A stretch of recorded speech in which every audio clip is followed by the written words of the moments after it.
Hi, everyone. We are here with Lisa, and I'm really excited for you guys to hear her story today. She lives in Minnesota and bought her first rental property in Milwaukee.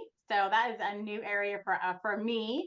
So I was super excited to have her invest somewhere that I have not invested or had other students invest in before. So, Lisa, why don't you tell everyone a little bit about yourself? Obviously, I know all the questions we're going to talk about today, but tell everyone, what you do for work and kind of what got you started thinking, I want to invest in rental properties. What was your why? What were you hoping real estate would kind of do for you once you got started? Yeah, so I work in communications at a financial services company. So haven't been involved with real estate at all, but about maybe a year and a half, 2 years ago, I picked up one of the Bigger Pockets books on a whim. It was the How to Invest in Rental Properties. And it kind of like opened my eyes to this whole world that I knew nothing about. And I saw the possibility to live a life that I would really enjoy where I'm not run by the 9 to 5 and I kind of can control my own time a little bit more and have more freedom with what I do and when. And what I liked about it was that the steps were clear. It's felt like success is not necessarily guaranteed, but if you do the right research, if you take the right steps, you can be successful this way. It's not like a get rich quick scheme. So it seems like a realistic path to go to kind of get toward financial independence. So how long, you said a couple of years ago, how long were you kind of thinking that, mulling around in your head, maybe we should do rentals, maybe we should do rentals. How long were you kind of in that boat before you said, let's do it and took some action? Pretty much that whole time, and I guess it was about a year and a half. So um, April 2022 was when I read that book. And then from then on, I started listening to the podcast, reading more books. So that whole time I was kind of getting immersed in it, which I think was a really good way to start. But one thing I kept hearing over and over again on the podcast was about that they'd say, what's your final advice for listeners who are trying to get started? And they say, just start. Everyone said, just start. You're going to wish you started earlier. You're going to wish you took action. Don't get stuck with analysis paralysis. And I could see how, even though I think it was smart to read a lot and learn a lot first, you don't want to waste too much time doing that because it's not getting you anywhere in the end. So eventually I was like, okay, I need to take action. And I saw something about your course online and the description of it sounded exactly what I need. I was like, okay, I have the knowledge. I need to take this first step and have someone kind of guiding me. You know, it's one thing to know kind of what you have to do, and another thing to have it really laid out and have the accountability of someone saying, here's what you need to do, and we're meeting again next week or whenever. And so you have to kind of do your homework, so to speak, and then come back and get it done. So it helped to have that accountability. What type of, there's a lot of things to do, right? As you discover getting your first rental, like there's a lot of knowledge points and things you kind of have to get right, a lot of different stages. Before you bought your rental, now that you've gone through it and you know now, but before, what were some of the things you were like, I don't know if I could do this by myself. I don't know if I should do this by myself. What types of things were you like, maybe I should get some help with XYZ part of the process? Mhm. What were you worried about the most? Um, Definitely the market research, because I think I kind of had shiny object syndrome. You you see all these lists all over, like top 10 best rental markets, or you start hearing about midterm rentals, and then you see lists about best markets for midterm rentals. And I was just like going all over the place looking, and I would just go down a Zillow rabbit hole and look at all these places and get really excited about markets, or get excited about them for the wrong reasons. Like, oh, I like that city. That would be fun to invest there. And so it helped to actually have the guidance of here's what you're looking for.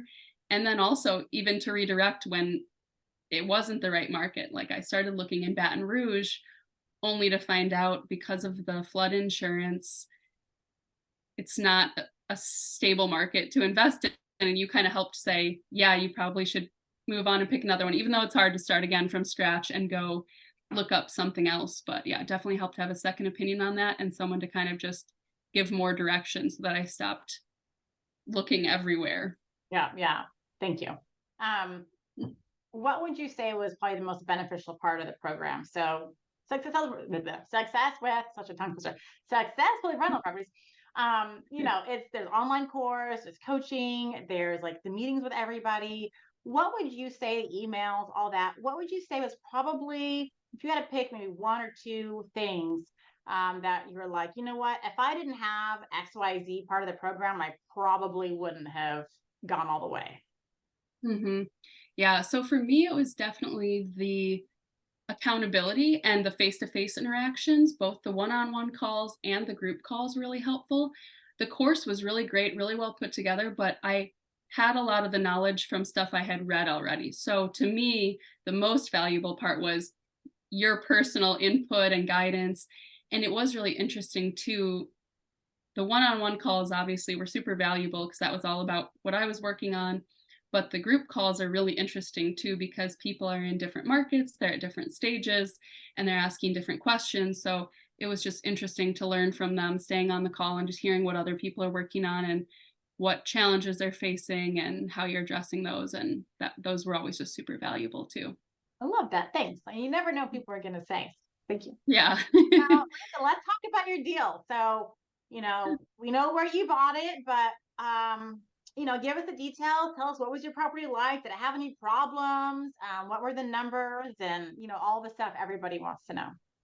Yeah, awesome. So we actually went into it thinking we were looking for a duplex, and we don't live too far away from Milwaukee, so we were in the area. We asked our real estate agent if we could go meet with him in person and look at some places, and we were looking at a lot of duplexes. But while we were out looking, he said, "Oh, this house just popped on the market. Looks really nice. Let's go over there." It's a single family home. So we did go over there, and it was super nice. So at first, we were just like star eyes because it was all renovated. It looked really well done. Even the real estate agent was impressed with the quality of the work. And so we went in there and toured it. It's a 3-bedroom, 1-bath, single family home in Milwaukee. And yeah, everything had been updated. It is very small. So it's only under 900 square feet, which is pretty small for a 3-bedroom. But it's a really nice place. Everything's been updated. It's got a nice size yard and a garage. And there are a lot of duplexes in Milwaukee. So the single family homes actually are really appealing to renters because there aren't as many of them for rent.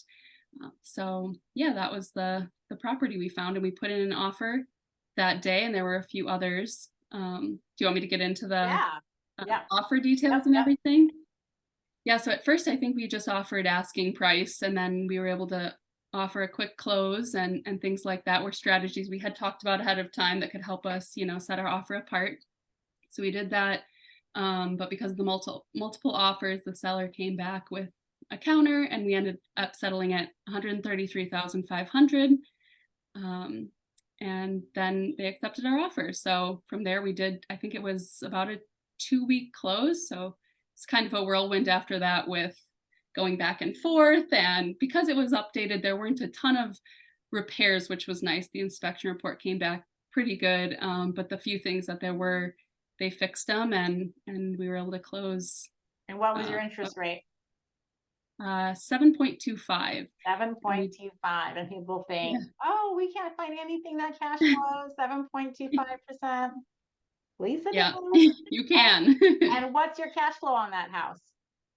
Yeah, so it's right around $800 total before, the property management fee and saving for expenses. But even after that, it's, over $500 a month cash flow. So yeah, it turned out to be a really good deal. So you can cash flow at 7.25. And we're people who have our primary residence and like a 2 point something interest rate. So, we probably felt that way at some point too, but the interest rates are what they are. But if the numbers work, then they work. So that's what you got to remember.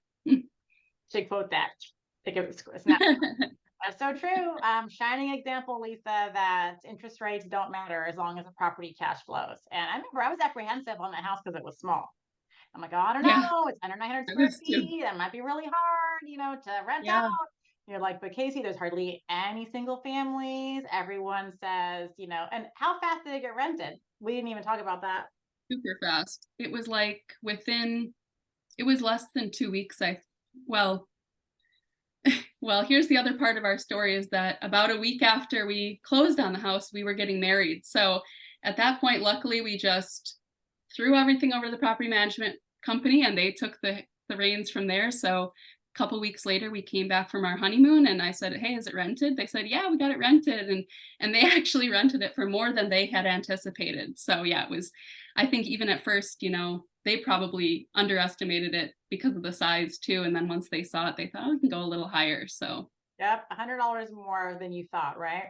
A month for yep. rent. That's Yeah, freaking it was super cool. exciting. Yes. Yes. Success story right there. I'm so Yeah. proud of you guys. You did such a good job. You got, and they did a good, I'm not usually a fan of flips, but man, did they do a real quality job on that house, Yeah, for and the sure. layout and the kitchen layout is open concept and everything either. How can they do that with such a small square footage? But Mhm. Yeah. really nice house, and you rented it for more than you thought when you were getting married. And I Yeah. mean, Yeah, everything don't went let that right. kind of thing stop you either. It definitely was tempting to say, this isn't the right time to do this because we're going to be busy with our wedding. But even though that was maybe true, I mean, maybe it was a little more stressful than it needed to be because of that, it was definitely worth it in the end. So the timing's never going to be 100% perfect. So I say just go for it and you'll do it. Love it. So last question, would you say, Lisa, that your investment in my program was worth it? Yes, 100%. It was worth it.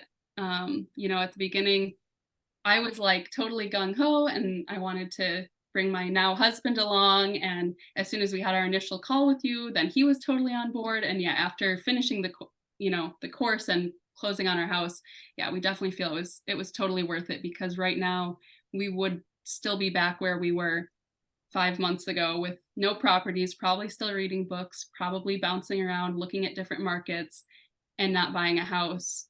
And now we have our first property, our first paycheck in the bank, and we're hopefully looking for more sooner. So yeah, definitely 100% worth it.